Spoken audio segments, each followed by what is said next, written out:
Yeah, it's kind of like that, or it's like it starts off pretty historically accurate, other than it's a drama, and then it goes, and then it just like completely changes. There's something happens within history that doesn't actually happen for us. It happens differently. All right. We're going like the man in the tower. Like if the Nazis would have won. Exactly. Yeah. Come on.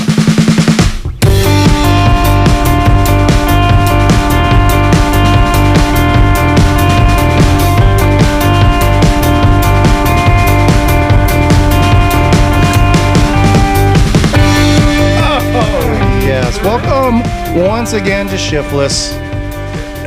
We're on the teacup ride. Yes. I tell you, that breeze is nice. That breeze needs to keep up. Yeah, it does. And I don't care if it's a background rumble. Man. Actually, it's getting faster, guys. I think the umbrella is actually creating the breeze. And is this I think I'm going to puke. Is this an umbrella or an oscillating fan? Because it's really bad at either one particularly. This umbrella's seen better days, by the way. All right.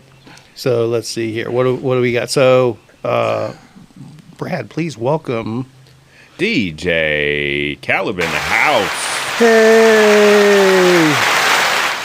In the house. All right. And for the formality of it, Bradford, tell us about today's weather.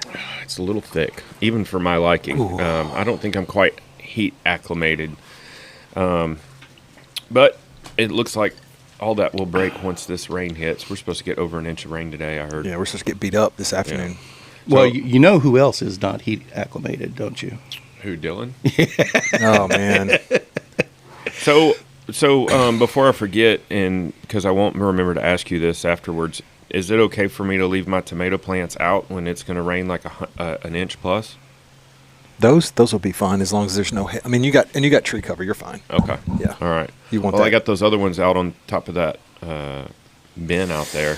I mean, if the wind blows, it's going to blow them over. Yeah. I have the same problem. Yeah. Okay. Bicycles. Shiny. Red. And I'm the medicated ADHD one right here. Hey, I lean into my ADHD, buddy. Yeah, you do. I have had kind of, not a revelation, but I had an idea, a thought process this morning. I was texting back and forth with Josh Dean about that thread about the e-motos. You know, they're trying to preclude those from being on the trails. I think specifically Kohler in Bentonville, talking about like Surons and whatever the other brands are, Talarias and stuff. The specific brands don't matter. Yeah. So I didn't have time to dig all the way through that thread. That's fair. So they were trying to group e-unicycles and one wheels and all this together. They're trying to get into that. Well, this electric powered thing is okay, but that electric powered thing is not. Well, and what I told Josh, I finally just said, look, if it doesn't have a seat post, it shouldn't be allowed. That's what I said, because all these e-motos have like a moto style seat, and e-unicycles don't have a seat post, and one wheels don't have a seat post. If we just said no seat post, not allowed, it would pretty much paint a line in the sand. Well, I mean, there's multiple ways that you can paint a line, but you're setting your perception of the standard, and that's where all this stuff goes. Oh, I know. I mean, off track. Opinions are just like beeholes, you know. You can say ass on this show. I was just telling you. We always put that E explicit up there. We make sure to do that. Just for me. I was just saying that that's another way to designate a differentiation. You know, I don't disagree. I don't, but along those lines. So what I did read was they were very specific about Class 1 e-bikes. Mm-hmm. Makes all the sense in the world. Yeah. But what's a Class 2, by the way? Class 2 is the throttle with no. So why is a Class 3 still pedal assist, but it's above a Class 2? Okay, again, so that's where we're getting into these designations really don't make sense. Yeah, it doesn't make sense. So technically speaking, I can't take my tributary to that trail because it's Class 1 only. Yeah. But the reality is, is how is anybody, and most of the e-mountain bikes that are coming out these days are Class 3s, actually. Or maybe not most, but a lot of them are. I don't know. So, and don't get me wrong, I'm not here pounding my chest saying, "Oh, well, it's all e-bikes all the time." I'm not. No, I'm quite the opposite. Right. Somewhere down the road, we're gonna have an e-bike checkpoint update, but today's not the day for that. Yeah, let's talk about analog bikes. Let's do that, but I do want to, on the front end, just a quick reset to our last episode, just to bring folks up to date that may not be completely up to speed. I think we're going to have a hard time finding a better guest anywhere down the road. Don't get me wrong. You mean Rich isn't going to come back on? Rich is close. Okay. Rich is close. He just, he doesn't have the coaching background that Dylan. I mean, Dylan covers such a wide swath. He was a joy to talk to. I'm honestly not that familiar with him. Understood. But there's I want to get back into some of his stuff. So many alleys to go down with what he does. Yeah, we could have talked to him for another 5 hours. Man, and to be honest with you, it was looking like we were going to have a part 2 this week, and that didn't shake out because anyone that was listening to the show last week, Dylan was fighting strep, right? Yeah. On an antibiotics regimen. And then he ended up having an abscess. Yeah, he ended up going to the emergency room in Dallas that night, and it was an abscess tonsil or something like that. It's the second time that's happened for him. He's had that before. What does that mean? Talk to me like I'm a fourth grader. What's an abscess? Basic. It's like a pus. sore? It's like a sore with pus inside it. It's like a cyst. Swells up. It's an infected cyst. Is that from too much? I don't think it's from that. I don't think so. I had one time. Side note. How did you get yours? From too much? Yeah. Yeah. We are videoing. Good. I had my wisdom teeth removed as an adult. This was probably 12 years ago, 13 years ago. And woke up the next morning, felt fine. Mm-hmm. Felt like it never happened. I mean, I could feel it, but it wasn't awful at all. Did they pack clove oil and stuff in your... I don't know about clove oil, but that's what they did for mine. They made me just bite on these gauze for the next 4 or 5 hours. But then after that, once the bleeding stopped, you don't have to do anything. Anyway, morning after, I started feeling a little pain. Mm-hmm. Day 3, lots of pain. By day 4, I was running a fever, and I thought my head was going to explode. And I called my doctor, and he said... no more monkeys jumping on the bed? He said, stop that monkey jumping business. Anyway, he said, well, just take more pain meds. Well, I'm not a pain med guy. So anyway, I woke up the fourth or fifth morning, and I was in such desperation. I thought, well, maybe it's infected. Mm-hmm. So I chugged a mouthful of hydrogen peroxide and swished it around. And when I did that, when I say my face exploded, I had pus coming out of my mouth and my nose at the same time. Oh, God. What had happened was they broke into my sinus cavity through my mouth. Yeah. What do you mean they broke? When they were doing the procedure. When he drilled and hammered the tooth out. I didn't know they were that close. Oh yeah. Matter of fact, they tell you during the pre-op, like that is a rare possibility. Well, for me it wasn't that rare. It actually happened. So I had this massive abscess in my sinus cavity. So that's what all that pain was. Ooh. But as gross as that was, I had it was immediate pain relief. Because it blew all that shit out. The pressure was relieved. So I went back, and I was, as you know me personally, I went back hot. Yeah. I didn't make an appointment. I walked right in, and I said, look, my fucking face just exploded. Literally in the sink. Yeah. Figure out what the fuck's going on. And he was like, oh yeah, I'm sorry, that's what happened. I'm like, well, I called you and told you. That'll happen on those big jobs. An abscess is really painful because of the pressure of the swelling that it causes. Yeah. So he was in significant pain. Quick sinus cavity story of mine. When I was working at Embassy Suites, we were cooking a steamship round in an auto sham. This big.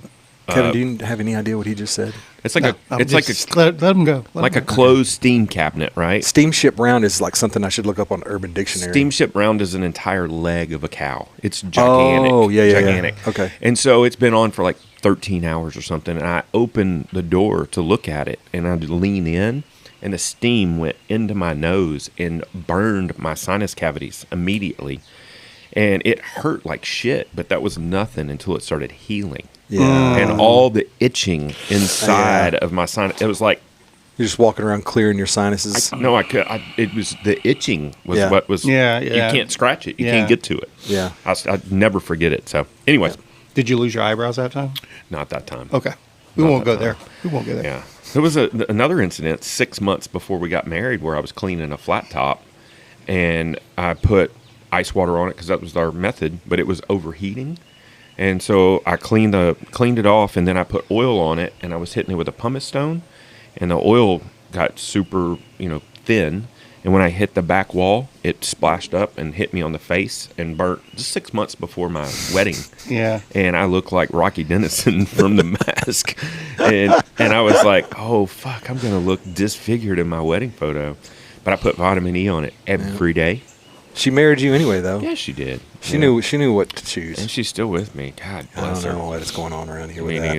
Me neither, because I'm not even hung. All right, Dylan. Dylan was awesome, yeah. Dylan was awesome. He did miss Gravel Locos. He did go home, so he did not heat acclimate. Oh, but is he still planning on being Unbound? He posted a photo of him on a bike, his bike 2 or 3 days later. He's riding in North Carolina, but he's not doing the heat acclimation thing. So well, we'll see how that works out for him. It'll be it will be interesting. But thanks, Dylan, for joining us. Definitely appreciate that. That was fun. Yeah, it was fun. Definitely been getting some good comments about that. But it does set a high bar for our next interview. Yeah, it's if you think you can beat Dylan as a guest, reach out to us. Challenge accepted. Yeah. I got some ideas, some folks I'd like to get in the groove, but we'll see how it works out. All right, Caleb, you got the topic list today, right? What's on the list? In no particular order, right? Or is there an order we want to go through?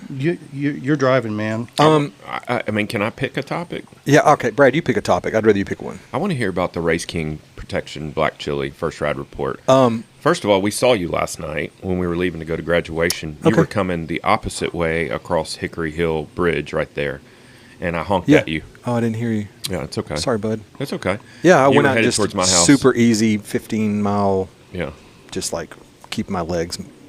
Did you hit gravel bomb? I did. Okay. Yeah. And those are 2.1s, right? Yes. Okay. I don't know how to describe this, but they feel different. Different from what? My mezcals. Mezcals. Yeah. Okay. It's hard to explain. It's almost like I can feel that they're slightly, I don't want to say under-deflated, but I think I have the pressure just right to where I can feel the cushion, but I don't feel mashy and washy, and I don't feel like it's moving around. You feel deflection, but not squish. Exactly. Did you do any out-of-the-saddle efforts? Yeah, I did on Sunday with Donahue. He and I went out and rode like 85, 86 miles. Yeah. Fully loaded with XL setup? Or fully loaded water-wise, yeah. I didn't have all my clothing and extra food. So did you have your mountain feed bags as well? Yeah. Okay. Yeah. All right. I feel positive that it's not just in my brain that they are faster. Okay. And the rolling resistance is less. That's what I was waiting for. Downhill, they feel fantastic. I think I'm sold. And just to be clear, you went from what size mezcal? I went from a 225 to a 2.1 mm-hmm. to the Race King Protection with black chili. Mm-hmm. I see myself continuously using these tires. The only problem is the availability is a little tough right now. Yeah, because Dylan's a cuck for them. Yeah. So, did you go for the 2.1s to hopefully lower the rolling resistance, or was there another reason for that? So there's two reasons. I was not going to do Unbound on skin walls anyway, regardless. Even before I decided, okay. Yeah. Thank you for that. He finally learned. Yeah. Be a man. Be a man. Tough it out. I will. I mean, function over form.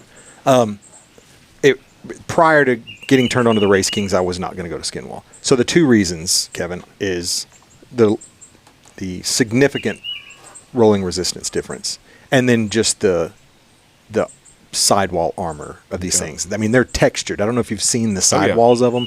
They're not normally smooth. That's across all Contis, though. They like that? Yeah, okay. They have that. It's like a crosshatch. Yep. Yep. So when you say the lower rolling resistance, is that from the size or is that from the tread or a combination of the two? I think it's mainly the tread. I'm sure size has a little bit of... Size matters. Size matters. I've been told that. When I changed the tires out, I held both the 225 Mezcal and I held the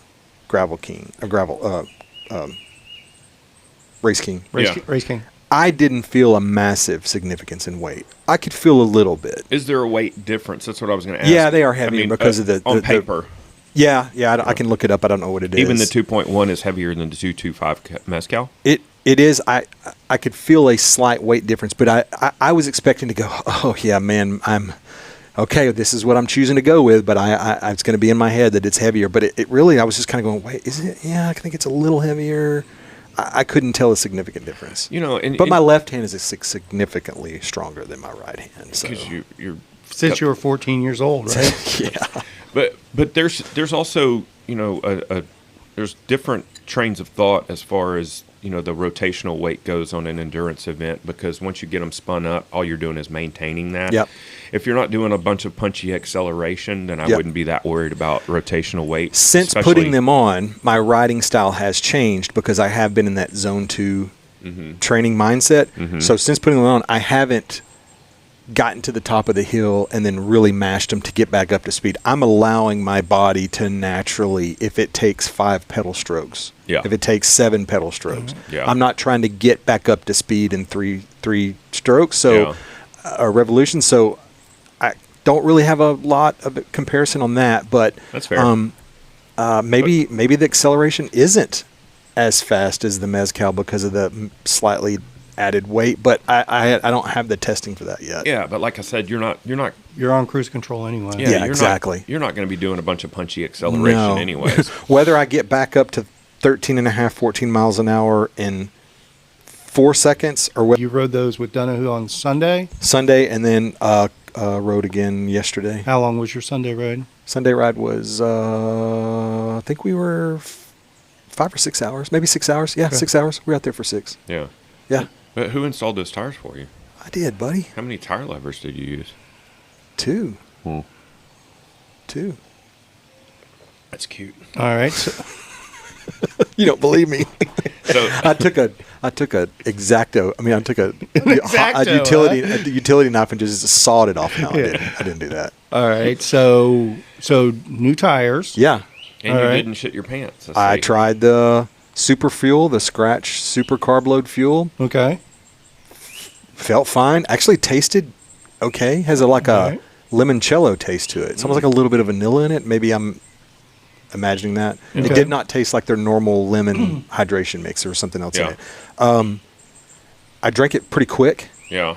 I waited till about 3 hours into the ride because we knew we were going to have we averaged almost 17 miles an hour going north. Oh, wow. And then coming back, we averaged about 13. It was really rough coming back. We had some heavy wind. So I knew we were going to be taking longer to come back south. Yeah. So I drank it about the 3.5 hour mark or maybe 3 hour mark. Yeah. It was fine. No issues. Have you upped your sodium intake since our last Yeah, a little bit. Yeah. I mean, a little more salt. As a matter of fact, before we came here, I was trying to do some research on finding some kind of science behind not just pre-hydrating, but pre-nutrition prior pre-electrolyting. And most of it I'm having a hard time finding it. It's all fueling your race, which I mean, we're good on that. Let's go back to the Scratch stuff. Just make sure I'm on the same page. So what episode 63 brought to us by Scratch, evidently, and Continental Race Kings, who knows.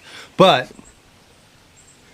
so this was, you said you took it at the 3 hour mark. Yep. So that was just a one-shot deal, or you started drinking a bottle at that point, or how did that? What did that look like? I went with the single servings. That way, I can pack them in on the bag. I don't have to worry about portion control or all that. I can pack them. And matter of fact, I ordered another box, so I'm probably going to take maybe 9 or 10 packs. So you're planning on peppering these in, or are you planning on fueling on these specifically? So funny you mentioned it. I actually was chatting with Scratch has live chat. Yeah. Sometimes they have an actual coach on hand. It could be Alan. I mean, he's so involved. He may actually be the one answering some of these questions. I don't know. I didn't get Alan Proctor. Lim. Oh, the main guy. Yeah. Okay. Anyway, I asked the question of, hey, here's what I'm getting ready to do. I like your product. What's the best way to do, like, what's the cadence on this? And it really comes down to what I figured out is I'm probably going to do one every 2 to 3 hours. Because and what is one? Yep, I have that. It's 200 calories. It's like 300 milligrams of sodium. Yep. I actually made myself a little chart for some of my. Of course you did. And this. So I'm sorry. So you put it in a bottle and shake it up, or yep. But it's not. So it's not preload. It's when you refill your a bottle at around 3 hours. Yeah. You load one bottle up with it. Is it? Yeah, I just put it in one bottle. And sip on that for an hour, or you slam that bottle? I'm probably going to, no. I'll slamming it, no, but I definitely will drink it within 15 or 20 minutes. Like I'm going to, or maybe 5 minutes. Like I'm going to drink it pretty quick. So if you want to take that much in that quick, buddy, you're going to. Is that what you did the other day? Yeah. And you didn't shit your pants? No. Step one. Step one. So it's 200 calories. It's 50 grams of carbs and 200 grams of sodium. 200 grams of sodium. That does seem low. You know what? I think that may be wrong. I may have typed that in wrong. Let me look real quick. Okay. I thought I remembered it being. How many calories did you say? It's 200. 200. Yeah. I thought it was 200, 300. That may be it here. I have it right here. I could be wrong too. Yeah, 200 milligrams of sodium. Okay. So it's leans more on the carb heavy than the sodium heavy. Yeah. That's interesting. Do you remember when they had Rescue? Yes. That 1,700 milligrams. Yeah, I wonder why they got rid of that. They don't make it anymore. I don't know, but that stuff would truly rescue you. Yeah, I mean, I've been on rides before where I was cramping my ass off. I saved one in one of my bike bags. I had it saved in there for. I still have a couple. Probably 3 years it was in there, and it was well out of date, and I still took it on a Spinistry summer ride one time, and it helps. Anyway. Yeah. Those things, they cake up really bad. That may be one reason. Yeah. They turn into a brick. Yeah. So, all right. So to try it out, you just did the one shot with it? Poured one in. So we just stopped on the side of the road. We had just stopped at a gas station, or maybe we had 20 or 30 minutes prior. Okay. So bottles were filled, and I just poured one in, shook it up, and started. And I had it consumed within 2-3 miles. Okay. And I want to say I could feel it. All right, so new tires, new nutrition. Yeah. Anything else new in the mix going into XL, or is everything dialed in the way you want it? So it turns out I've got shims coming in I really want to use the riser bar.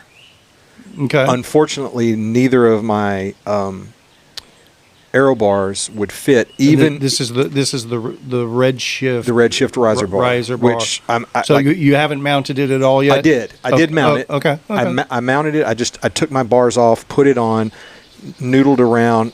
But you left your tape and everything. I didn't tape it. No. I'm saying your bars that you took off, you left a tape on. Okay. I wanted to make sure this thing was. Yeah, I like that. On before I took any, or I wanted to just check it out. Sat on the bike, kind of leaned it up against my workbench, and I sat on it, and it felt very comfortable. And I went ahead and put the control grips on the bottom, the little platform grips. Just for folks that don't know, our friends at Redshift, hey, Lucky, for a can of soup, have sent Caleb the new Redshift riser bar. Yep. You send him his can of soup yet? No, I'm getting it ready to go do that. The grips, uppers and lowers. Uppers and lowers, yeah. And I put those on. I just slid them over. It's interesting how those go on, but anyway, nonetheless. And they felt good. And the bar tape of theirs. Yeah, the super long bar tape. Did you break into the bar tape and check it out at all, or is it all nice and sealed up? I kind of opened it and felt it. You need to go to La Azteca and get one of those big ass cans of Menudo and send it to him. I thought about Ravioli, but Menudo. Menudo would be the. Will they let me buy that? Yeah. I'll go in with you. I'll sponsor you. You did run into a slight hiccup with them. Let's walk through folks through. So we love Redshift, or absolutely. I do anyway. Yeah. We know you're a Redshift coach. Hey, but I'm going to tell it like it is. So there's a hiccup. Tell us about it. With a solution though. So I have a pair of Zip short bar aero bars, and I have a pair of Profile long bar aero bars. And they're the old or the new clamp size? I guess they're I don't know. New 31.8, right? Yes, okay. Yeah. So the profile actually come with shims. They actually have these little shims, and there's a dimple on the aero bar portion, and then there's a little nipple on the shim portion. They don't lock in, but they stay in place. Yeah. Wrench those down all the way. There's still way too much movement. Yeah. So Redshift makes shims. Their own shims, yeah. And I ordered them. Okay. Yeah. So they're coming in. They'll be here today. Okay. So I'm going to try I it. apologize. I'm not looking at the bar right now, so I can't remember the layout. So the bar itself outside the stem clamp is just too narrow for traditional aero bar clamps. Is that what we're running into? The section of the bar that is attaches to the stem. The cross member. It's the top portion. It's like a BMX. Exactly. That bar is slightly narrower, and I don't know what size that is. I didn't measure it, but the description of these shims, it goes with that, because I think it. Okay, so it's obviously not a 31.8. No, it's not. I think it's like a 27 something. What's the man? 27.6. 27.6 is the old size, isn't it, Brad? 25.4 or 26.2? 26.2. I think it's 26.2. That's what I was thinking. Yeah. Okay. So I'm going to try those out. It's been so long. As soon as those come in, I'm off on Friday. I'm off on Friday and Monday. My priority on Monday, other than doing a few things Kay needs me to do, I'm going to get that sorted out. If it works and it feels good, I'm going with the riser bars. Regardless, though, if that doesn't work out and I don't feel comfortable, I have a slight concern of using shims. How much does it grip? Some pretty rough roads, but then again, I'm not on the aero bars on the rough roads. If I have any doubt, I'm at least going to unwrap my salsa bars, and I'm putting the grip control 100. Those things feel great. Okay, they really do feel good. How rough is the route, really? They do say it's chunkier and because it's going north. Okay, they're going. Well, so it's going all the north, all the south, isn't it? Hold that thought, because we'll get to that next, because that's funny. All in all, I will say, Kevin and I met up, and he handed me the bars, and they don't feel significantly heavier at all. I was surprised. That was my first thought was, wait a minute, why aren't these heavy? Yeah. They're a little heavier. Yeah. But it wasn't like I felt like I was going from a wooden bat to an aluminum bat. Yeah. But you're going aluminum to aluminum, right? You're not going from a carbon bar. I do have carbon bars. Okay. You've got carbon. I still have the carbon. Cow chippers? Yeah. Yeah. Okay. Yeah. So, and these still do have sweep. Yeah. Okay. Yep. All right. I will say I wish you would have brought them. I don't know what this is. I should have. Yeah. I'm sorry. I don't know what this particular section, but in the drops. He's going to bring the bike next week. Okay. What is Yeah. Well, we're leaving on Wednesday. Okay. So when are we recording? We have to record on Monday or Tuesday. Okay. You're bringing the bike. I'll bring the bike. Yeah. We know how to talk bikes on podcasts. What is the section? So you have the drops that come down. You have the turn and the curve. What's the bottom that's parallel to the ground? The drops. That's just the drop. The flat. The parallel bar. Yeah. They seem to be a little. Is that rain? No. They seem to be a little shorter. Which is not a problem. No, and I think I don't ever find myself at the very end of my particularly drops. with those grips on there. That's going to be the difference. Is the grips do add maybe a little bit of length, but what it does is it you can hold on to any area, and you have that extra platform for your palms. Because I have, honestly, and I don't want to jinx myself, but I've been having some hand issues. Yeah, that'll happen. Getting a little bit of tingle. You better believe that it's going to happen after 350 No, that's miles. fine. Well, I didn't feel my pinky and my ring fingers after RAT for almost 2 weeks. I had tingling and numbness. That's better than most. Is it really? Yeah. Okay. Yeah, when we rode, when Ben and I did that first really long ride, we rode from South Dallas down to Lake Whitney and back. It was like 190 miles. Yep. I had the same thing. Yeah. These two fingers, I couldn't feel them for like 2 weeks. I thought I'd done permanent damage because I'd never heard anybody discuss it before. We've all run into that at this point. Anybody that's done the big mileage stuff, you run into it. I feel very confident that these bar ends are going to help that. Yeah. Anytime you can give yourself more support, more displacement of your pressure, you're going to be better off. And from the wisdom words of our friend Carl, it's a game changer. A game changer. Yeah. So just to prove that I'm not a complete Redshift cuck, the free cost of a can of soup stuff we got went to Caleb, and I do believe it's a true. I mean, the folks at Redshift, they were out of stock, and they found some stuff to get to Caleb. Yeah. For us, for you to give an honest evaluation on, but based on just handing it off to you and the stuff I'm up against getting that damn e-bike adventurified, I went ahead yesterday and pulled the trigger and paid real price, full price. Okay. The Redshift had 20% off yesterday, so I took advantage of it. So I went ahead and got that kitchen sink bar and the kitchen sink bag, and the tape and the grips. Is that the one? Is that what you're running to kitchen sink, or it's the riser bar? He's got the riser. The kitchen sink's the one that has and now they have a new bag that sits in front on top of it, which is great. That's what I'm up against on that damn e-bike with with the computer controls and all that. I have limited handlebar real estate to work with. Can't do lights, can't do computers, and well, I mean I can, but it's such a rigged up mess. You could do a Morsa on there. A Morsa mount. Is that the one off the stem, or no? Mine comes off the bar, but it's offset, so it still lines up in the middle. Trust me. And I've got a light and my computer and everything on it, so you can look at my Fargo. I've got issues. We know that. That is an understatement. That's the understatement of the year. Yeah. So I've got issues, and I'm hoping Redshift helps me fix them. But it was definitely handing that stuff off to you, and I'm impressed. I'm truly impressed, and I'm excited to. I honestly hope that I can get it worked out. Timing is a little bit of a concern. I don't really want to be noodling, and I think I'm not. I would have been more comfortable if the aero bars would have worked for you this weekend and we had it dialed in from there. Yeah. Well, the shim thing, I mean, it's not like it's a major design flaw. It just would have helped to have some knowledge of that going in. And I that could have been on me. I could have looked at the bar and seen, these bars are two different sizes prior to even doing it.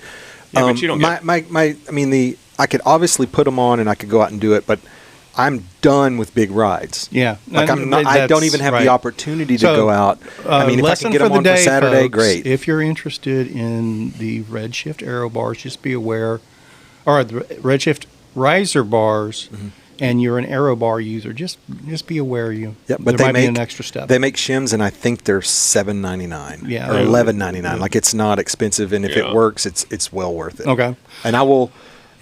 Hopefully I think they're supposed to come in today, and I'm going to get on them as soon as I can. Excellent. So, all right. So you didn't shit your pants. No. Pants came home shitless. Okay. That's good. And new tires you're happy with. Very. And hopefully sort out any issues with the new bars, but worst case scenario is you're going to be rolling the grips. If you throw the grips on your old bar, is your old tape going to work with that, or are you going to use that extra long tape, or how might that work? I'm going to save the extra long tape for the riser bar. Okay. But all I need to do is basically unwrap. You start your bar wrap, if you're going to use those control grips. You start your bar wrap about 15 centimeters from the bar end, right? You start that wrap and wrap up, and then you put the control grips over that, and the control grips actually thin out as you get further from the bar end, and it wraps over the top of the the bar wrap, locks your tape and then it has a lock for the bar end. Very cool. I want to see those end plug. I want to see all that. I'm sorry, I should have brought them. I didn't even think about it. We will do a full blown bike breakdown next week. Look forward to that one, folks. And anything else that's getting changed up on the bike, or are we pretty much there? No. I'm there. I did.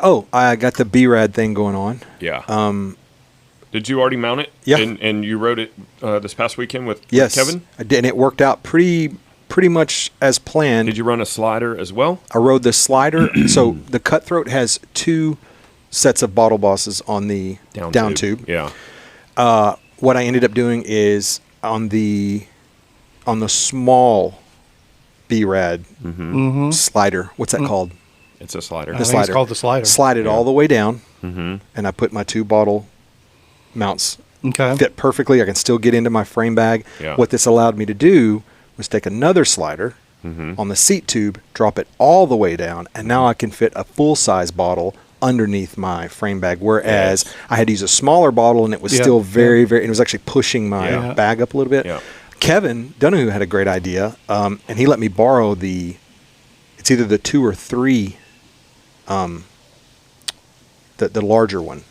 I'm going to swap that out, put that on the down tube, and I have a spot about this big. I'm going to use that as extra storage with the wolf tooth wrap, whatever that wrap bag is. Probably put tubes. They're out of stock on the 0.6 liter one. Okay, if you don't have it, he has one he's looking for. If not, I've got understood. I've got tons of Velcro and all that, so I can make something. That's wasted space right now. That's the other it's piece a lot of I'm playing with on the Tributary right now. I was eyeballing that B-Rad setup this morning. It's like, is there gonna? I'm concerned with that big down tube that it may not mount properly, but we'll see. Yeah, I don't know why it wouldn't, but I'd be curious. How much of a rise is there off the? So what it does is it mounts flat, and it comes up and then goes out. So it shouldn't matter. So there's no wrap around that. Nope. Okay. That's what I wasn't. Hey, we'll look at Caleb's next week, and that'll tell me or what you I can need look to. at mine. Mine's sitting in the garage too. Okay. So I want to look at Caleb's bike. Okay, that's fine. His is cleaner. No. Drivetrain's still beautiful. Yep. Loving the GRX. Loving the gear. Brakes work. Yeah. I have brakes. Yeah. That's the thing. Yeah. You guys don't realize. No, I do. The last month prior to changing out, I had no. The last month. Yeah. I had 0 front brakes. I've been riding that bike with back brakes only. Yeah. Yeah. That's definitely a confidence killer. Yep. You know. Yep. And with a 180 on the front, good brakes. Yeah. Good brakes. In general, but I should apply this in past tense because I'm not one of those that plays with new shit every year by any stretch of the imagination. But I've generally been a fan of Shimano brakes for years, sort of thing. I've been happier with those than SRAM. Now, I say that, I still end up with SRAM groups, and I can ride them. I'm a SRAM fan, but SRAM, their brakes are historically shit. I think Shimano's brake game is better. Oh, has been over not only the years. the performance of the brakes, but the ergonomics. And I'm not saying this for any other reason other than I love using those them. GRX hoods. But how they're wide and they're a little longer, and they have a little texture on the top. They're actually comfortable. I don't feel like I'm. That being said, have you seen the new SRAM Red? SRAM Red. Oh no, I haven't. The new SRAM Red looks amazing. Looks amazing. It really does. I want to put my hands on that. Yeah, that looks pretty sick. What I thought was really interesting and really cool, and I applaud them for this because I think this is a good way to get some market penetration. But the higher end, I did say penetration. The higher end bikes that are coming out with the Red are also going to have the Karoo 3 computer. Yeah. I saw you mention that. You think that's just a way to build subscriptions? Because that's a subscription-based computer, is it subscription? That I'm not sure about. I don't want to. I think it is. I could be wrong. I've been wrong. I don't think it already today. I mean, they may have subscription features, but I think it just works as a standalone traditional bike computer. But I think it is. Look at it this way: even if they, and I'm just going to throw S-Works out there because they're saying high end bikes. Yeah. So if they sell an S-Works bike with the power meters already on it and the computer. Even if the person that buys that bike is a Garmin loyalist or a Wahoo loyalist or whatever else, they're going to get that computer and they're going to sell it to somebody else for $200 or whatever. Maybe true. Somebody else is going to start playing with a Karoo that wouldn't have been doing a Karoo before. So, I mean, they're getting paid for it because it's somebody buying an S-Works bike. So part of that purchase price is going to cover the cost of that computer. Yeah. Somebody else is going to be using that computer. I think that's an excellent strategy for market penetration. Market penetration, yeah, that makes sense. So, I'm looking at DC Rainmaker's review of it real quick. Okay. Of the Karoo? Karoo 3, yeah. Okay. As usual, this Karoo is a media loner and it'll go back to SRAM, after which, oh, never mind, he's talking about his specifically. Technically, it's not called the Karoo 3, but just the Karoo. Hammerhead is specifically concerned about associations with the term K3 and its connection in some regions to a bunch of dumb white sheet-wearing morons. I would not have made that connection. I got to sneeze. Let's go a different topic. But so no illusion. Are you familiar with the Karoo computer at all? I am. Oh, sorry. No. Okay. No, the name, I know it's gaining traction. Brad was thinking it might be have some subscription-based services. I don't think he's not alluding to it though. But it's got a phone companion app, dual frequency multiband GPS, increased battery size, increased battery duration, revamped Hammerhead mounting system with adjustable plate, new screw system, changed to Android 12 64-bit. Karoo 2 is on Android 8 32-bit. Price increase to $474 from $399. RAM, increased RAM to 4 gig. Increased processor to 2 gigahertz. I mean, the big bitch about the Karoo 2 was the battery life. And evidently they definitely have addressed that, or that's been a well. It just priority. Says they went to a 32 milliamp from a 2800. So that's only 400. That's not that much. Yeah, but when you upgrade the processor itself, that makes it much more efficient. It does say increased battery duration by 30% due to significant battery subsystems work. That's in quotes. But this is just their literature that he's quoting. Understood. So I mean, it's just, Well, I mean, if they are. It looks sexy. If they are fudging on their battery life numbers, they'll get exploited quick. Yeah. That will come out very quickly. Yeah. So I think they know better. I don't know why anybody's coming out with a new computer that doesn't have a solar option. I mean, Garmin's because it's expensive. Yeah, but Garmin's killing the game with that. Well, so I was listening to a podcast yesterday with actually some SRAM people that were involved with the Karoo development, and they specifically said it. They said if somebody's 1040 level, that's not the game we're playing. That's not our sandbox right now. That makes sense. Yeah. So they're conceding that, but Wahoo is as well. Yeah. All that said, as much of a Wahoo fanboy as I have been over the years, more than likely, unless Wahoo does step into that solar arena, my next computer will more than likely be Garmin. As much as I hate to say it, because that solar difference is a game changer for this type of riding we do. That's right. I forgot you've been a Garmin hater in the past. Ever since the 305. Yeah. Yeah. Back in the day when... Now, the E-Trex is a different game, though. In Kevin's mind, is the E-Trex... I'm not a fan. It's just, it doesn't suit the way I like to use a computer. That's fair. But I don't hate it. Yeah. The 305, my issue with that was back when, in my opinion, so Garmin had that 12-month warranty, and every single one of us that had the 305, we would get to 12 months and 3 days, and our 305 would die. Yeah.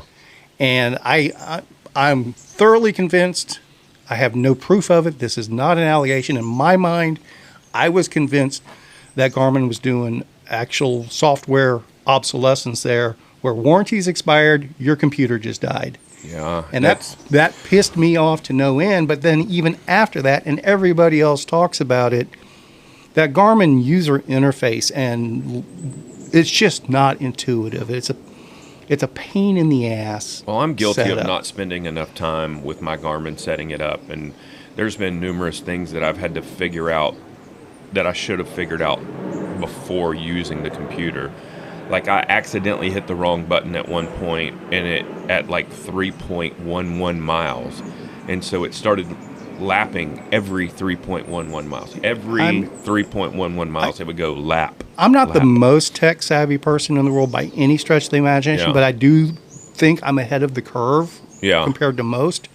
And Garmin stuff just drives me batty. I had the Garmin watch for a while, and it's like, I spent 2 days getting everything set up, and it's like, okay, these are neat features.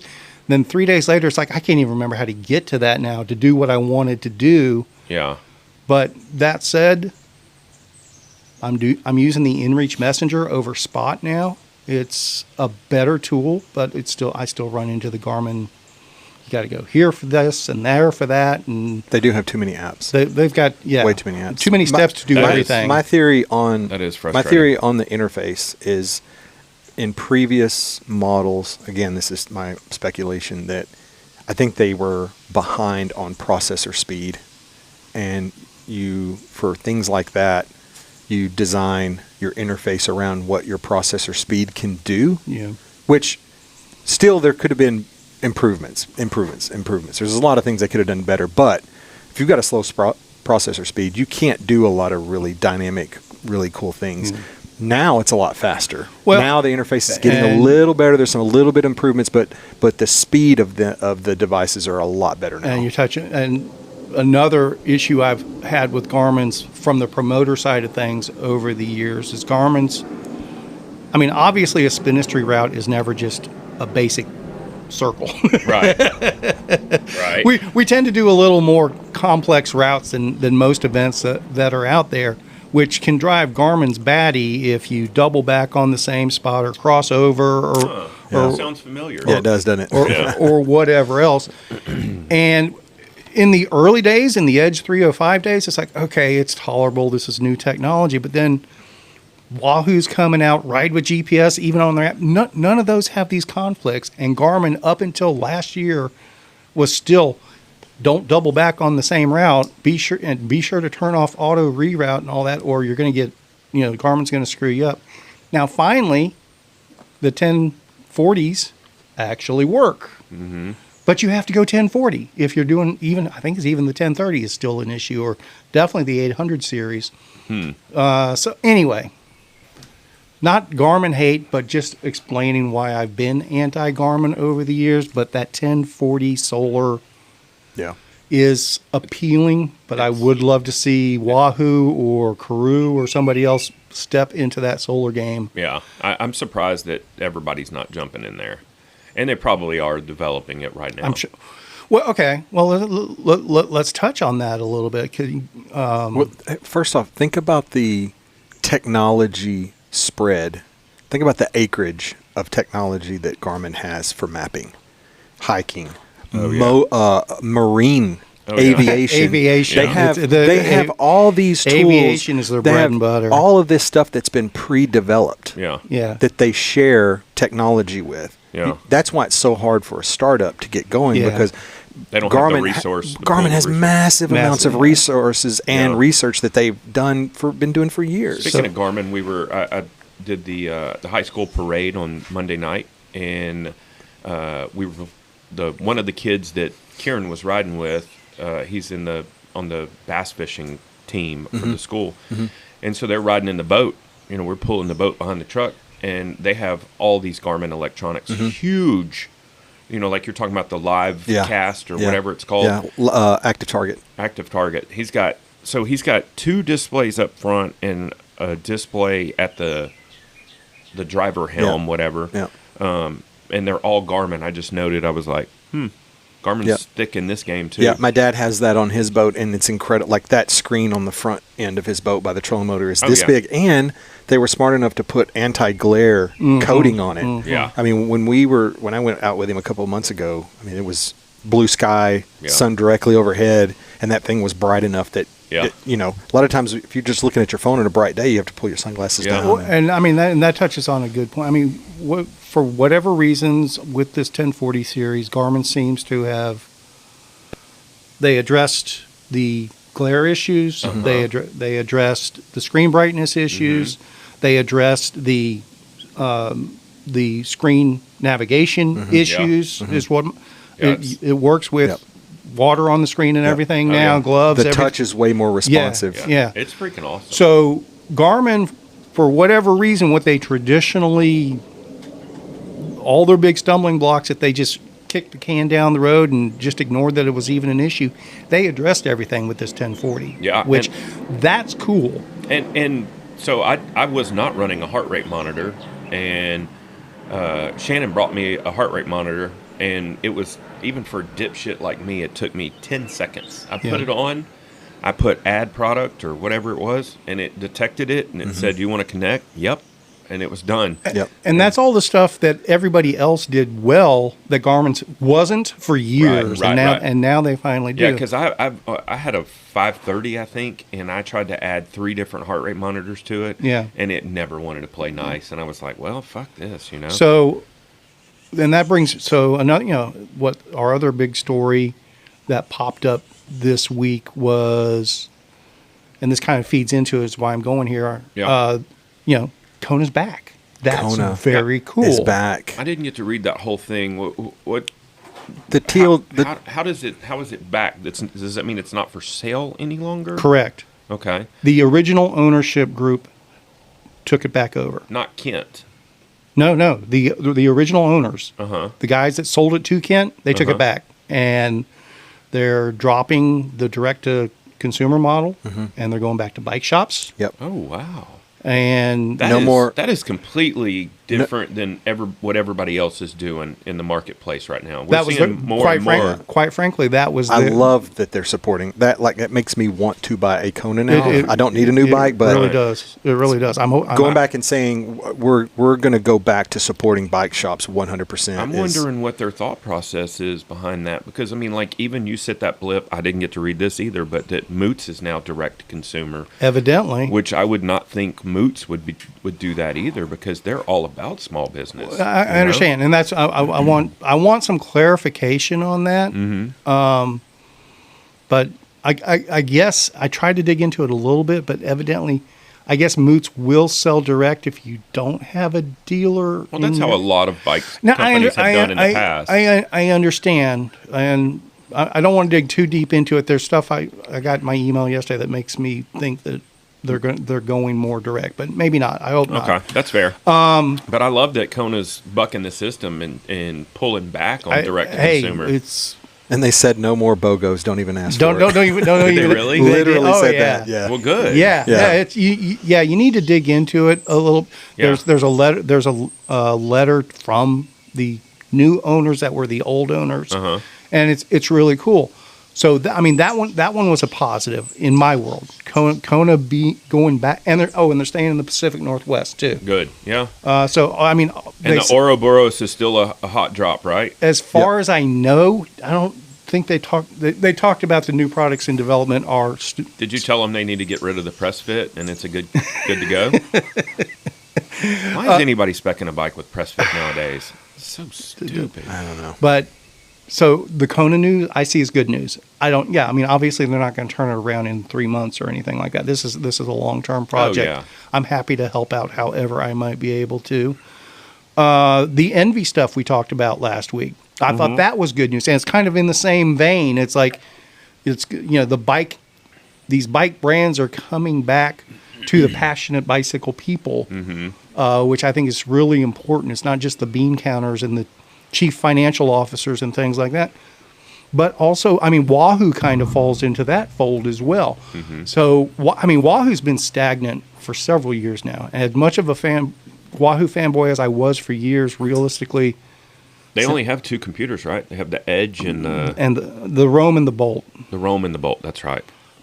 But they really haven't done anything new in several years. But that was also, in my opinion, when they got bought out. I think their investors just put the halt on development. I'm hoping now that Wahoo is back in the hands of their original owners, I'm hoping that maybe there is a solar Wahoo with some updated features coming out. I haven't seen anything along those lines, but hey, Wahoo, if you're listening, I'll be in Georgia next month, so I can swing by and we can talk about it. Where are you going to be in Georgia? I am going to be north of Macon. Okay. North of Macon. You want to pick me up a bottle of whiskey while you're there? Potentially. Yeah. Potentially. I thought it was Macone. Is it Macon? I've heard people say Macone. I have never heard Macone. Me neither. I've always heard it called Macon. Okay. It's like bacon with it's Macon bacon is the catchphrase. But like Thompson's over there, Wahoo, somebody else. So I'm hoping to drop in on some folks. Specialized named a new CEO. Yes. Former Pawn.bike Pawn is the and Canyon chief. Pones, they own Armin Landgraf, Cannondale, and Pinarello. I'm probably throwing brands out there but they own a bunch. Hey, and speaking of brand names, propane cycles, which you brought up, Caleb. Yeah. I was looking at reels on Instagram, and our buddy Nick Castro, that runs a shuttle service. He posted a video of a propane. I think it was what are those, Sprinter van, and pulling a full blown trailer that was all branded propane, in Bentonville. Very cool. So. That's the second time I've seen that brand pop up. So, we're giving them all sorts of press. Episode 63 brought to you by Propane. Propane. I want to test drive one of those propane and things. propane accessories. Yeah. I see what you did there. What else is on your list, or man, what do you got, Brian? I want to touch this new SRAM Red. It looks fucking sexy. All right, I'll look it up. It looks sexy. It looks really sexy. Now, one of the things they talked about that was pretty cool on it, and I get where they're coming from. So supposedly the lever action for the brakes is just... Yeah, I saw Payson McClevin doing a rundown on just the hood system, how awesome it was. And it's got a thumb actuator, so you don't even have to come down here to shift. Yeah. You can be on the hoods, and you can just toggle with your thumb to shift. That's not new, though. Shimano's already doing that. The fundamental thing that they did on the Red setup is the brake piston. They moved it from a vertical position to a horizontal position, and evidently, I mean, it just gives them all sorts of flexibility for ergonomics and design and things like that. But it also evidently just gives a lot more sensitivity to the lever action for the braking, which that makes sense. Which is highly interesting. But it's shiny, it's new, it's cool. Yeah. Do they do? I don't know because I don't pay attention. What? Do they do? We're back on transmission. The do they do transmission for gravel and road? Non-derailleur, hanger derailleurs. I don't know. I'm so far off the mark. I would think that would be the first thing they tested before putting it on something that knocks around. Well, you can do transmission on a drop bar. Is that what you're asking? Yeah, no, I was just like, this is their new. I'm surprised. I don't know either for or against. Why wouldn't they just do this new as a thing transmission as a transmission? setup? Yeah, I mean, I'm sure there's a reason smarter than me, but there's several. SRAM Red's going to go on a lot of bikes that are not UDH compatible. There are no road bikes that are UDH compatible yet. I don't believe. Okay. But it's also, you're going to get a lot of people on 2017 bikes that want to get the new Red. Yeah, that's true. For example. But the transmission is... Are you looking at the retail price? Yes, Yeah. that's exactly what I looked at. Holy shit. Again, it's for the S-Works market. Yeah. I don't have a dental degree to afford this.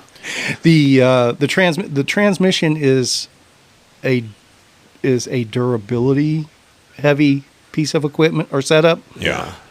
The Red is an efficiency heavy setup. And a weight weenie thing, too. That's efficiency. Yeah. Yeah. So I wonder how aero it is, Dylan. I bet Josh Portnoy has had a chance to play with it, but I could be assuming too much. The new brake calipers. The brake caliper's new skeletal design is said to reduce weight by 83 grams a pair. That's pretty significant. I mean, 166 total. No, so per pair. What you said per pair. Okay. What is the? I haven't seen the price point. What is the price point on this? It's over $4,000. Just for the group? Yeah. That's with brakes though, right? Yeah. Well, brakes are $639 a pair, a set, individually, and the DR is $700. I didn't look at anything else after that. Yeah, the whole group set. I was looking. It was $4,090. The group set is fully wireless with a new lever and hood design. Increased brake adjustability and improved braking performance from the hoods. Front shifting is also claimed to be faster and smoother. So they do offer in a 2x and a 1x. That was one thing we didn't really get into with Dylan last week. One by versus two by. Yeah, he's a one by guy. I thought he was two by. Wasn't he running a single? No, he was running. Yeah, he was talking about. Oh, that's right. That's right. He just had the solid chain ring that you couldn't see through. Yeah. Yeah. So they're saying this Axis is claimed to be the world's lightest electronic disc brake road bike group set, saving 154 grams versus the previous generation. So, it says they have 6 one-piece 2x chain ring combinations and 5 1x chain ring options, 4 cassette options. Not coming to a Spinistry event near you anytime soon. Not sponsored. Hold on. Aftermarket group sets supplied with the latest Hammerhead Karoo computer. That's what you were saying. Mm-hmm. So I'm assuming that $4,090, not that that's cheap, but includes the computer as well. Yeah. I mean, that okay. So how much is that computer solo? $474. Yeah. Retail. Yeah, so I mean, say it's a $300 don't added necessarily. feature. Yeah, I don't think you're necessarily getting that at a decent price. It just comes with it. You're still paying for it. You were around playing with your pecker while we were talking about that. That approach of bundling the Karoo into this new red group set. I think it's a fantastic market penetration tool. It's a good idea. Yeah. But you're not getting a deal. You're still probably paying nobody getting Red's getting a deal. That's true. If you're going to buy it to begin with, you're not interested in getting a deal. You're not worried about $300 extra for a computer. Here's my question. This says plenty of power meter options, and it says the updated Red Axis power meter is claimed to be the lightest and stiffest SRAM has made to date. But they don't. Is it their own in-house power meter? Are they not affiliated with Stages or Quark? No, they do their own. Oh, I did not know that. I mean, SRAM's bought. I can't remember who they bought for the power meter side of things. Okay, but yeah, that's interesting. They bought. They bought Hammerhead. They bought all these different companies to. I feel like Hammerhead was built to be sold. Like it was because that started. Did I ever tell you my Hammerhead story? No, but they started as a Kickstarter. Mm-hmm. It was a Kickstarter for their T-shaped thing with just LED lights to tell you which way to turn. I remember that. I had forgotten about that. That had fallen out. So I'll do the quick 45-second version of my Hammerhead story. So once upon a time at Texas Chainring Massacre, we had a fairly notable attendee that thought the gravel stuff was cool. He was nice enough to invite me over to his place to have a beer when I was down towards Austin, figuring out stuff for Lockhart, and we were sitting around chatting, and he started talking about,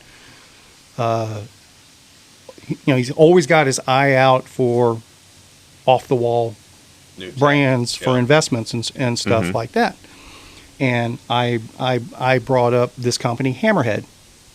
Is that who you're talking about? Yeah, that is. Okay. And while we're talking, he's just busy on his phone, texting away. But he's kind of doing like when I talk to you. Sure. Dickhead.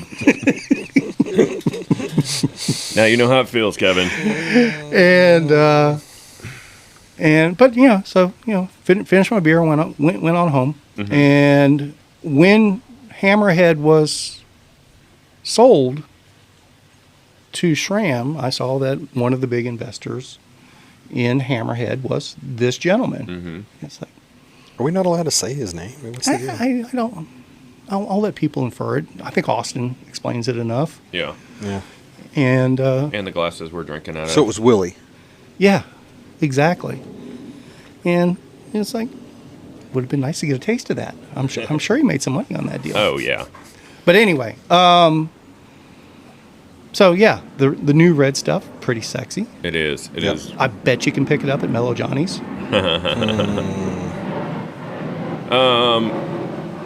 Rule of 3. Our boy Josh Dean went out. Good God, that guy absolutely crushed. Those numbers are impressive. I just saw the finishing pick. So they had a 200-mile option it's this year. It's 220.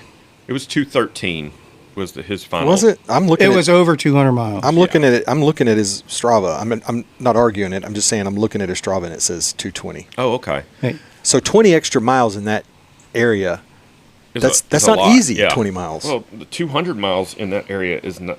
There's no way you could put together 200 miles in that area After, and it'd be easy. He did Doom or Dread. Doom, whatever it's called. That primed his ass for this. I mean, he was a caged tiger for this. He's got to be in the best shape of his life has to right be, now. Yeah. So he looked pretty sexy in 220 miles, 18 hours and 48 minutes moving, 18,179 feet of climbing. That's the nuts part to me. His average speed was 11.7. That's moving. That's moving with those LE numbers. I'm going to call that 12 miles an hour. Yeah, let's call it a 12. Yeah, with those elevation numbers, that's tremendous. Yeah. Good job, Josh Dean. And he finished 6th, by the way. Yeah. And he told me, let me go back and look at the text. 6 of, because there's an age thing going here. Let me see if I can find it. 6th of, is that what you're about to answer for us? Everyone that finished in front of him, he said, I'm trying to find, I want to paraphrase and said that they were at least 15 years younger than he was. Trying to find it. I mean, what a Herculean effort, period. Yeah.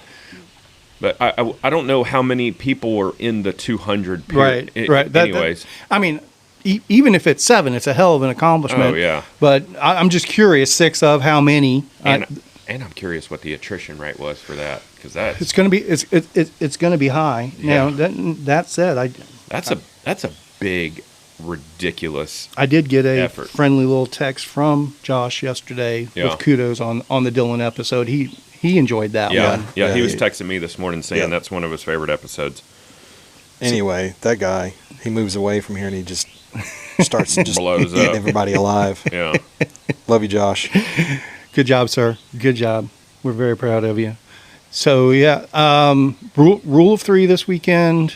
Obviously, Gravel Locos happened this weekend. They said the majority of the podium were people who traveled from Europe or the Canadians. Oh, wow. I have not seen anything on it. I've been head down with graduation shit. Sorry. Yeah. Understood. There was somebody else had another event with a $10,000 purse for the women. Was it Tina? I don't know. That was. I saw that briefly. I shouldn't have even brought it up. BSW? No. It was. Yeah. So the name of it. Yeah. So I mean, it wasn't in Texas or Arkansas. So who the fuck cares? Yeah. But it's between the 3 of them, the high level field was kind of scattered all over the place this past weekend. Yeah. So. That's the way it works these days. Unfortunately, that's the way baseball go. That's the way the baseball go. The Rangers are sucking ass, by the way. Well, they have. They're all beat up. Yeah, I know. They're playing pretty good for the majority of their starters being on. They got it last year. Yeah. So hey, their record now is still better than what it was this time last year. There is, and they won the World Series. So there's hope. Yeah. But they're not as talent rich this year.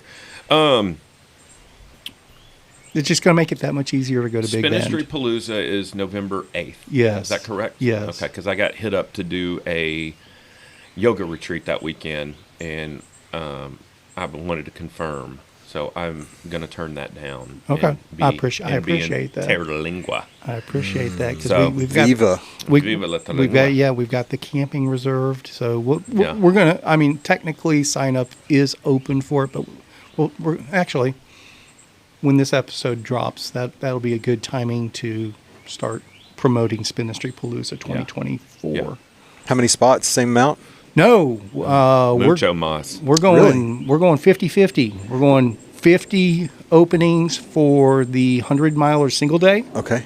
And 50 openings for the classic 2-day like we've done it in the past. And explain this to me while we're live on the air, because I was talking to my buddy Shannon about this. We're starting from the same place we started from last year. If you're doing the 2-day. Right. Yes. It's going to be pretty much the same route, and we're going to be at Terlingua Ranch Saturday for one night. Okay. Yeah. And then return back to Jackass Flats. Yes. It'll be pretty much the same structure. I don't know how I messed that up. But we are going to descend Christmas Mountain this time. I haven't determined which directions. Both both routes are fun. That descent is more funner. Okay, I get that, but the wild card this year is we are going to have the single day 100-mile option. Yeah, and so they're going to start at Terlingua Ranch Lodge Saturday morning, and they're going to finish there Saturday night. Okay. That way, everybody's at Terlingua Ranch Lodge Saturday night. Make those bastards climb Christmas Mountain. Yeah. Don't send them clockwise. I'm just saying, I haven't. We can talk about this off air. Yeah, we can talk about that level of detail. We can talk about that level of detail, but it's going to be super important for anybody that is doing the 1 day effort. Mm-hmm. They got to be capable. This is this unsupported?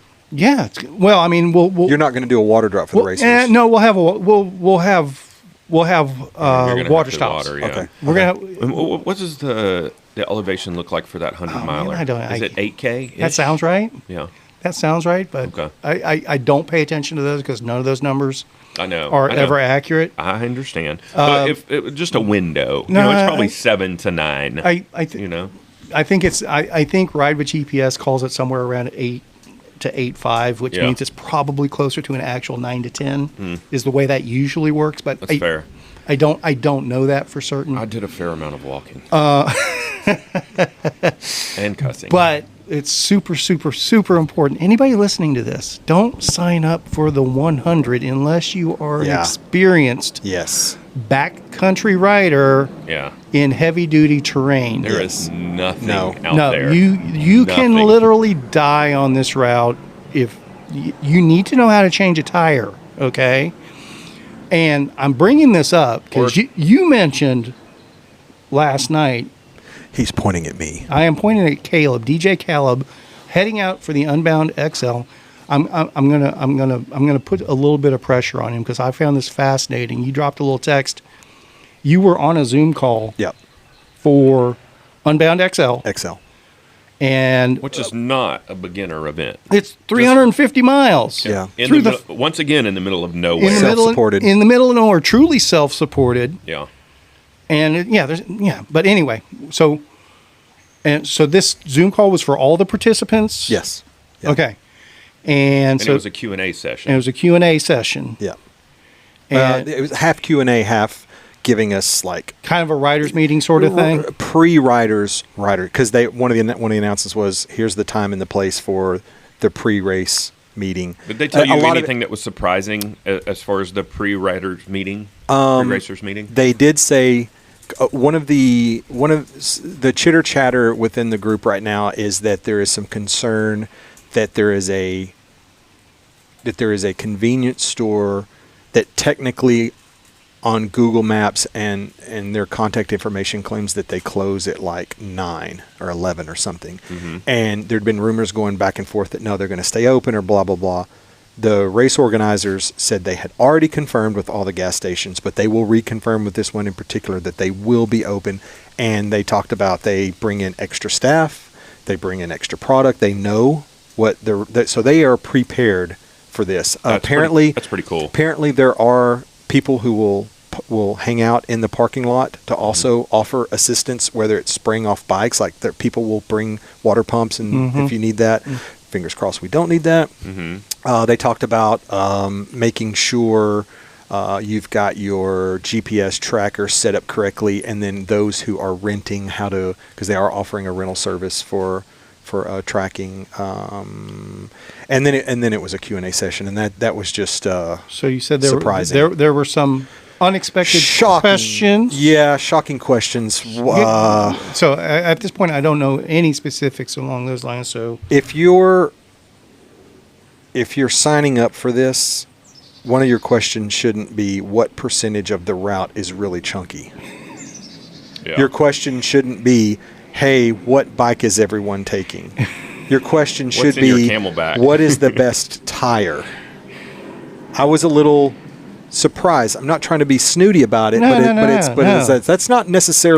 that's not a question you want to be asking going into this. And you should have this shit dialed Remind me, they have a vetting / application process for this event, yes? They do, don't I they? mean, I I don't know. They asked a lot of information. One of them being social media. I'm assuming they looked into social media and see what kind of events you've done. My understanding previous to this year was that it was a limited field, and it is a limited field, and you had to be approved. It wasn't a lottery. It was.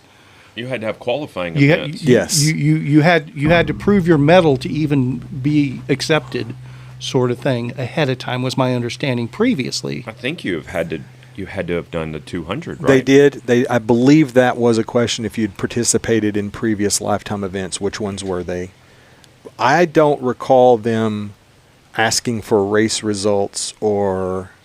And I'm not. Or any kind of what is your ability level? I'm not speaking to the 2024 edition specifically. Previously, yes. Previously, it was an invitation. Okay. I want to say like when my buddy Gajkowski did it. That's right. And Nick Legan, they had to be invited to be a part of it. I know it's too far out to put any trust in this, but as of right now, don't even. I know where you're going. Don't put it in his head. It's looking good. I'm just talking about temperature. Yeah. High of 84. Yeah. So yeah. That's. I mean, historically, that's not been the case. Humidity. You just jinxed it. Humidity is supposed to be a little low. Even if it's 90 degrees, it's still a break from what it's been in the past. I mean, it was over 100 the first year I did. Yeah. If someone were to tell me, hey, guys, it's going to be really hot this year, temperature's going to max at 90 degrees, I'm going to say, oh, don't throw me in that briar patch. Yeah, right. I'm not. I mean, I would be fine. I don't, if I could have it lower, that's fine. But if they say the highest for 84 or 90, I'm like, that's pretty epic. We're running good. Yeah. Understood. The other thing that I found interesting is sometimes you just don't ask questions. Mm-hmm. Somebody actually asked, hey, is it true that there's a no headphones rule? And this is one I want to pick your brain as a promoter. There's no fucking way I'm riding my bike for that long and not having headphones. Period. Number one, how do you even police that? Number two, you're not supposed to do it on the 200, but many people were doing it. A lot of people use the aftershocks, or whatever the Suntoe version. Those are technically headphones. They're not. I will be using headphones. Period. I don't use noise canceling. I like to use the old. Are you still running wired headphones? Yeah. The reason why is they're non-noise canceling and they're cheap. They're $15. Yeah, I've seen you destroy a couple of pairs. You've seen me destroy a couple of pairs. And the batteries don't die. And the batteries don't die. They do have an endless battery. And if I need to make a quick phone call, I can press the button. Yeah. I don't have to yell, "Hey Siri," with the wind blowing behind me or whatever. So you were going as a promoter. I'm assuming you were about to ask if I have. Do you have issues around headphones? What would you like for it to be, and what's the reality? Preference is aftershocks, I would imagine. My preference is nobody wears anything. That's my preference. Okay. That is not a requirement by any stretch of the imagination. I do appreciate, I do appreciate that and I'm talking from the perspective of 100-mile or less events, generally speaking. Yeah. Not the multi-day stuff, not the through-the-night stuff, but I understand. Everybody's a little bit different. Generally speaking, from a safety standpoint, your ears are one of your biggest tools for safety. Is my perspective. And just listening to your own bike. But you're also, Kevin. You're also hedging your bet on the thing that you're doing as a whole is not the safest thing on the earth to do. And that at some point you're up to your own knowledge and instinct on how to manage your safety. When I wear my headphones, I don't turn the volume up. They are not noise canceling. I can hear things behind me. You don't have to justify, because that's where I'm going. You asked me what my preference is. But you never clarified what Unbound's stance was. They said technically no headphones. Yeah. That's my preference. I don't have a rule about that because you are an adult. You can make your own decisions. Yeah. It's like, when we put our events out there, okay, these aren't closed courses. You have to operate on live roads, no traffic control, and things like that. We lay it out there. The expectation is that as a rider, you're going to abide by the Texas Transportation Code when you're out there. Do people make their own decisions whether they're going to run a stop sign or not? That's the expectation, is that that you're going to abide by the laws. If you don't, that's on you. Yeah. The preference is that people don't put things in their ears and that they can hear the crunch of gravel behind them, but that's your own personal call. I'm not going to be judgmental about it. That said, I like my aftershocks too. Yeah. And I'm starting to ride with those. I need to try them out. I've never used them, never heard audio. But it is a fine line. And it's not cranking them up. They still can mask some background noise, but nothing like plugging stuff in your ear holes. Yeah. does. Oh yeah. And to the point, like I gotta pee again. I even mow. You're getting old. I know. I got that acorn bladder.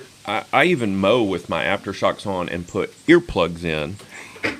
And so I feel like I'm doing both things right. Yeah. You know? That's actually that's my favorite setup when I'm camping. Yeah. The earplugs and the aftershocks. Yeah. Throw on that podcast, or Man. it's like that's going, or the audiobook. And that way I don't hear myself snore, and that's pretty important because man, I'm a terrible snorer. To the point where you wake yourself up. Yeah, sometimes. That sounds like fun. What did I miss? Nothing. Bunch of dead air. Yeah, anything. We've been dead airing it, so sorry. we're going to. Yeah, it's kind of a dickhead move to ask a question or bring up a topic and then get up and go to the bathroom. But hey, what do you expect from me? Yeah. All right, so I'm gonna go into self-serving plug mode now for Let's myself. do it. Plug it. I'm curious. I sent y'all the rough cut on that rat documentary. I'm just curious what y'all's impressions were. I haven't even. I watched the first 3 minutes of it and got distracted. I need to go back and watch it. That tells me what I need to know. No. I'm telling you, I've been pulled in every direction with graduation, and I've been still trying to recover from everything else that's going on. I had retreat this past weekend. I got home on Sunday. My mom was here, and I mean, it's just 100 things have been going on. It's all good. It's all good. Well, being a better friend, I did watch it. It did take me 2 sessions to watch it just because I got sidetracked because I was so excited. I started watching current iteration, I think, is 38 minutes or 40 minutes, something like that. I started watching it. I was too excited to not hit play. I started it knowing I'm not going to be able to finish it. Right. Anyway, it's beautiful. It's shot very well. It's not over dramatic, and I'm not saying this because you're sitting here. You're fantastic in it. Some people are not comfortable on camera. Whether you were or not, if you weren't, you pulled it off really well. The story set up on of you when you're in Mad Duck. Man, it was great. I loved the different people and the different voices and personalities because there's some really unique personalities. Steve Flushy's I love listening to him talk and his voice. Yeah. I want him to. He could read me a recipe book and it would put me to sleep. Not in a bad way because he's so calming. Yeah. And then, oh my gosh, our buddy Rich stepped up pretty well. Rich is great in it. I love. Yeah, he's such a character. He was great. And then Gordon, Matt Golson. The stuff that he says, it's a bunch of Yodas, a bunch of sages on that video. So let me insert this real quick before anybody gets too wrapped up in what they think we're talking about.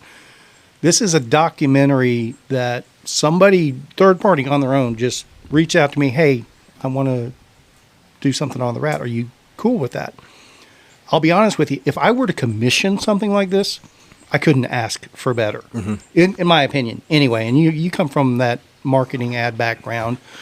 If I were to have spec'd something, this would be pretty close to fitting my ideal. But that's not what they did. They're doing their own thing here. It's not an advertisement for the rat. It's not an advertisement for Spinistry. It did not in any way come across as being a commercial for the event. It didn't feel like it was pushing anybody. It was simply telling a story about what these people are doing on this event.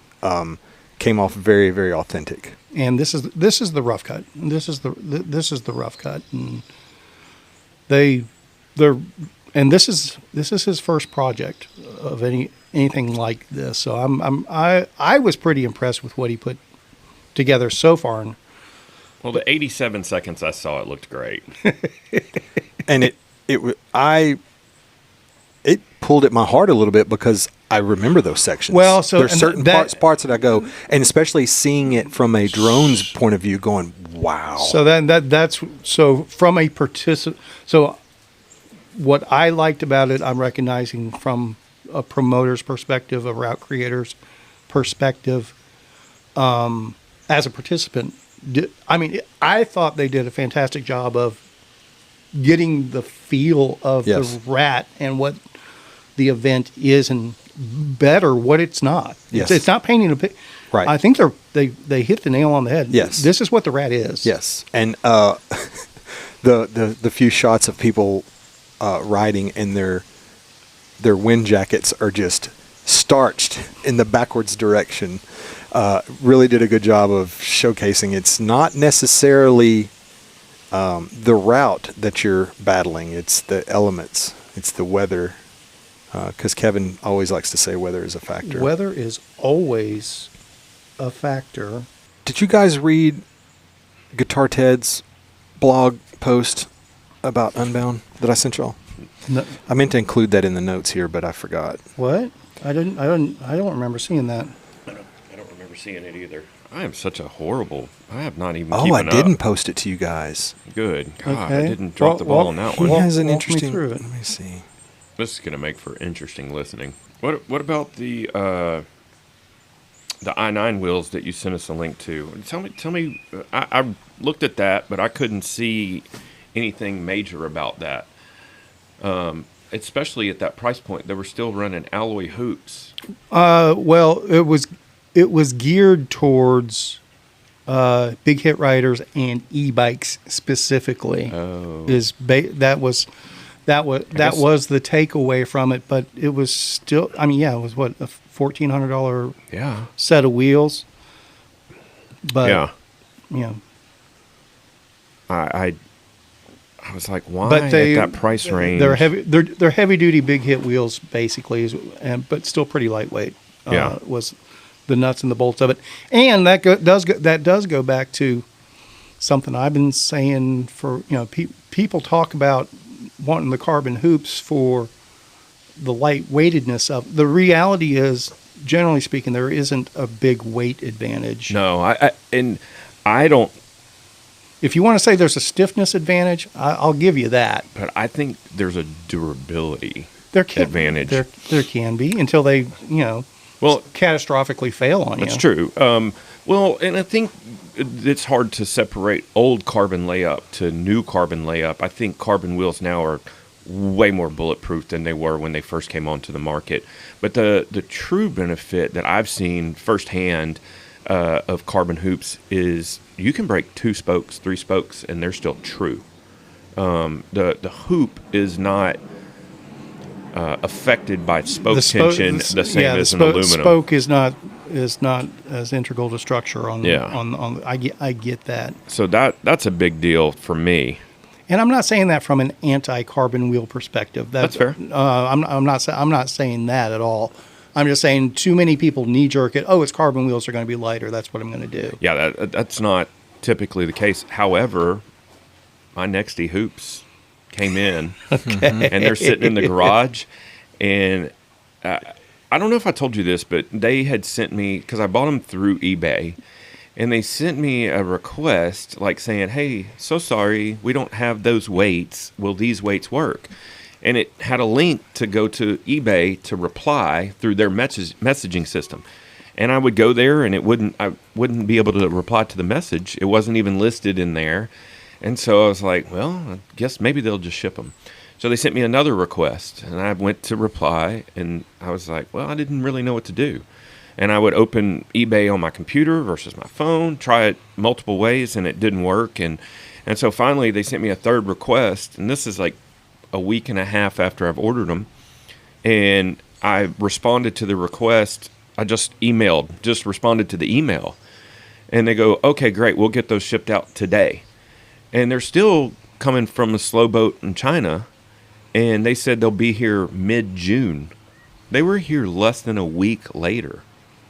I was blown away. Okay. I mean, what's that, under promise and over deliver? Sure. That's exactly what they did. I was thinking I was going to be a month out, and nope, not going to be a month out. Speaking of which, I don't know if we covered this, but I told you I was going to get White Industries hubs, and I was going to get orange. White Industries does not make orange. They only make gold. Okay. So I opted for black. Okay. So. All fair. Yeah. Did you figure out your guitar TED stuff yet? Yeah, I would rather. It's a lot. Okay. There's obviously something in there that stirred you up.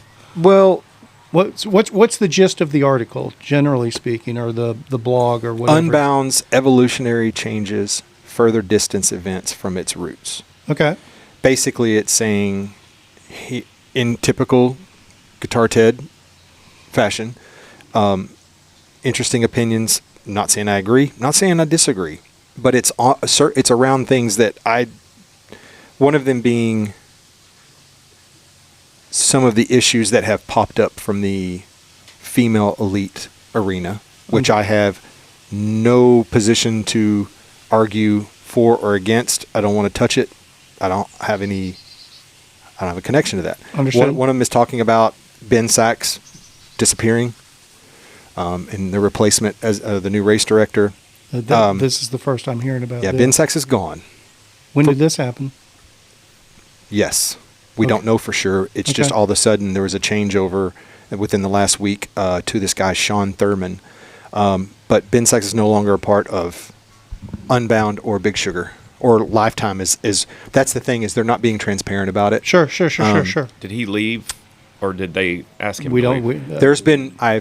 There's people that have been saying, it obviously had to do with the issue with the mud last year, because they said if it was muddy, they were going to reroute it, and he didn't. But then there was also people saying, no, that's not true. Up until a couple of weeks ago, he was still out scouting the route. Huh. I don't know. Okay. And that's interesting. I honestly don't remember all of the article, and I don't want to read it while we're recording it. No, I understand. Is Jim Cummings still involved with Unbound at all? I think he's in. No. Yeah, he's long gone. He was big time canceled. Oh, No, I'm not going there. Okay. Well, you'll tell me off air, right? Sure. Okay. I'd not heard any of that. just you guys read it, and then we can talk about it maybe next time. Okay. Well, maybe actually fucking send it this time.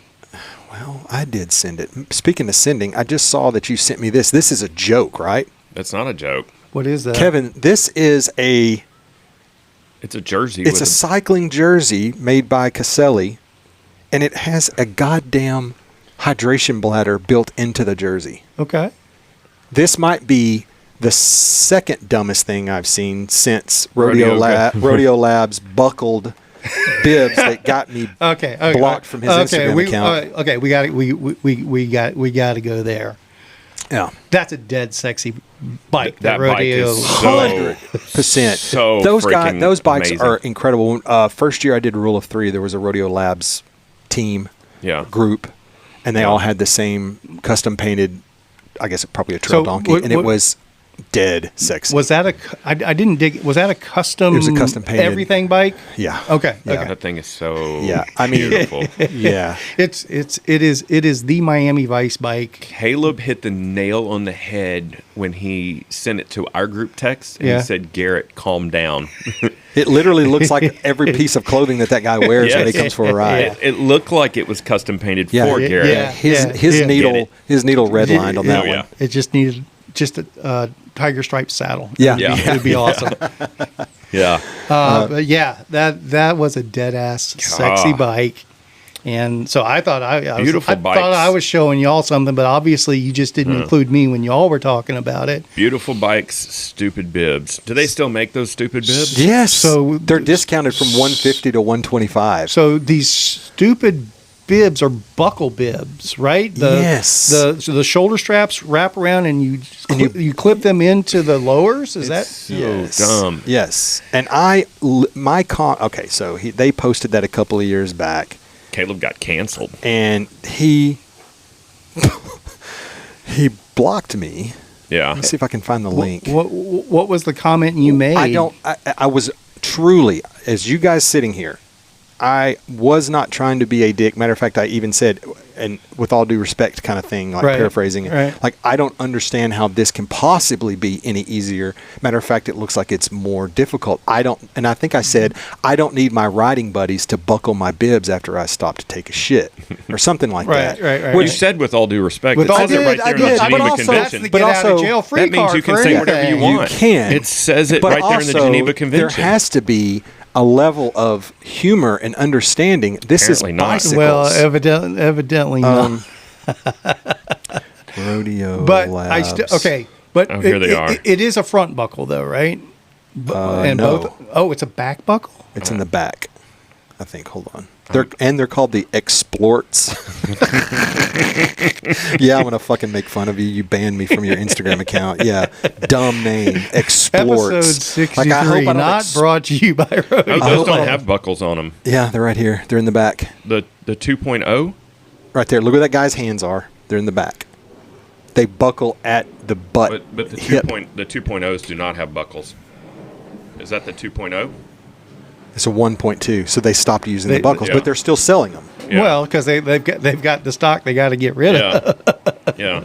Yes, Kevin. Look, this is the first image on the left.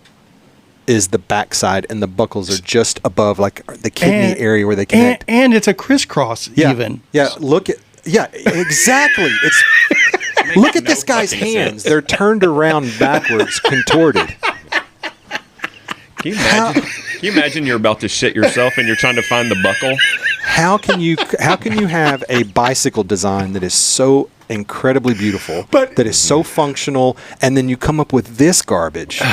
Oh my God! Well, you got to be laughing at yourself. They're in Colorado, going, right? Just say, this was a bad idea, guys. So, this just didn't work out. They were hanging out after a visit to the dispensary and somebody thought they had a good idea. Man, you know what would be cool is if we had buckles on our bibs. But to top it off, in my world anyway, that's got to be uncomfortable as hell. Yeah. You're going to feel those things there. You are. All right. It is. It would have been great for an April Fool's joke, but it wasn't. All right. And I may get myself in trouble. I'm going to have to bring these up to Stratton at Starlight Black Bibs and ask him if he's familiar with them at all. And it may come out that they designed them, but I don't expect that to be the case. This guy in the gallery, he's laughing because this is the dumbest shit I've ever worn. That's what he's laughing at. They're really, really not. It doesn't even make any sense. Rodeo Labs, great bikes, awesome bikes, awesome terrible bikes. bibs, beautiful bikes. Hey, stay in your lane. You know. All right. Anything else we need to cover, or have we covered enough ground today? I love a good harmonizing. I did read the science behind why eating bad food in an endurance event is better than eating whole. Yeah, I wanted to touch on that note because you're when you eat stuff that's processed, it breaks down easier. It breaks down easier in your gut, and you can turn it into energy a hell of a lot faster. And I found a list of foods that are better suited for that particular thing, and I have a nice little chart that I made myself. Okay. Do you have that list handy? I do. Would you like me to read that off? Let's just do the quick rundown, and I think that's a good. So I made this little phone-friendly timetable that I sent y'all, and then I made a short list of foods because, again, I think Brad and I have talked about this at length, and I've brought this up. Mitigating time off the bike is very, very important. Mm-hmm. Sure. And you're going to go into, especially the first couple of gas stations, you're going to go in there and you're not going to be alone. Matter of fact, the first two gas stations, there's probably going to be a shitload of people. Yeah. Prepare to be in line. So you want to be able to go in there and get your food fast. And one of my problems that I have is I'm a very undecisive person when it comes to going into a gas station. So you need purpose. I get choice fatigue and choice overload. Yeah. So I have a list here. No particular order of nutritional value. Some of these have I have it split into carbs, calories, sodium, and potassium. Sweetened condensed milk? No, I'm not going to do that. That Tim Nipper did that though. No. That boy used to drink that shit. Yeah. Honey buns. So I have honey buns. That's a no-brainer. I didn't even put that on the list. But here's the question. Yeah. White or clear? Clear. Okay. Yeah. I'm a white guy. Yeah. I like a lot of times white you don't. or clear honey buns. They have a frosted honey bun. Yeah, It's a regular honey bun with that kind of almost crunchy white frosting on it. Okay, the heavy glaze. Casper poo. Yes. Oh yeah. I like those. But anyway, okay. So honey buns are on your list. What else? So some of these are just variations of those things. Some have more concentration. So I have a Snickers bar, the regular size, 250 calories, 33 carbs, 120 grams of sodium. Let's not go to that level. Okay. Paydays. Don't forget about moon pies. Paydays have a lot more potassium than you think they would. Yeah. Yeah, they do. They have a lot of potassium. Peanut heavy's a good thing. Go for it. Instant potatoes. So instant potato. If you can find the pouches of instant mashed potatoes, go to Packing 101. Go to the coffee instant dispenser. Mashed potatoes. Hot water in it. It has 590 grams of sodium, 290 grams of potassium. And that's the plus for that. And carbs, obviously. If you have a pat of butter, throw it in there and get a little bit of fat in the mix too. Yeah. 12-ounce Red Bull. Obviously, just immediate sugar, 40 grams of carbs. That's the third largest carb item. Don't sleep on moon pies. For real. I can't make a list of everything. This is just and I may add those to it. Matter of fact, I was actually, I have to go home, go to a meeting, and then I'm going to go up to 7-Eleven, and I'm going to cruise through and just make notes of things that I see because I can't think of all the junk food. Three Musketeers are good. Fritos. Yep. Massively high in calories, massively high in sodium, and massively high in carbs. Bananas for the potassium. That leads kind of the charge for potassium. And then, what did I type in? OCP. That's not good if I wrote in an acronym and I can't remember. Oatmeal cream pie. Yep. Oatmeal cream pies are... Yep. Fantastic. Oatmeal cream pies are fantastic, but that filling in those can get to you if you're under a little bit of distress. I would rather go moon pie myself on that one. Yeah, listen to this. Single decker. Well, let's go double decker. Yeah, I don't single decker anything. This is the most common one you'll find is a double decker chocolate moon pie. Listen to this. 290 calories. Calories from fat, 54. Total fat grams, 6. Sodium, 250 milligrams. Total carbs, 56 grams. Protein, 3 grams. That is almost a perfect riding tool. It's pretty close to an ideal ratio there. Yeah. But so moon pies, French fries, Fritos, Red Bull, and don't forget about pickles. Pickles go a long way. Yeah, but I'm going to get sodium from other things too. But pickle, I'm pickles are sodium and potassium. They are, but they're also very, very low calorie. So I'm trying to do the balancing thing. You're looking for calorie. But if I want some, also if you eat a pickle, it's going to wake you up a little bit, like that vinegar and salt and all that stuff's going to waken you up. So. You guys sound like a couple of pickle specialists. It's a palate reset. It is. Well, I can't wait to be in Emporia and just take it all in as a. So you guys said you're heading up there Wednesday? Yes. Going in Wednesday, we're going to camp at Base Camp Flint Hills for one night. Yep. And then we will very fast camp, pack up the next morning very quickly, head to Emporia so that we can check into the dorm and then just go noodle around all day Thursday. I want to eat a lot. I want to rest. And then Friday, eat breakfast and rest, and then head down there about 2 an hour before start. I mean, I don't need to be down there for a long time. Starts at 3? Yeah. Okay. So I'm still debating whether I'm going up there, and I want to go up there. We want you to go up there. I want to go up there, but that's... How cool would it be to do a podcast in Emporia? I would like... in that atmosphere. I have so much other stuff I need to do. Yeah. I've got so much of my real world non-spinistry life stuff that's been pushed to the side for a couple of years. I need to get a bunch of shit knocked out, and I've been ignoring it by going off and exploring and doing road trips. So I feel like it's going to rain shortly. Yeah. It's supposed to hit at 1, but it feels like it's coming. It feels like rain is imminent. Maybe we should do something before the rain comes. Unfortunately, I'm not going to have time to ride my bike today. I am. I'm going to go ride my bike. Yeah, you should ride your bike.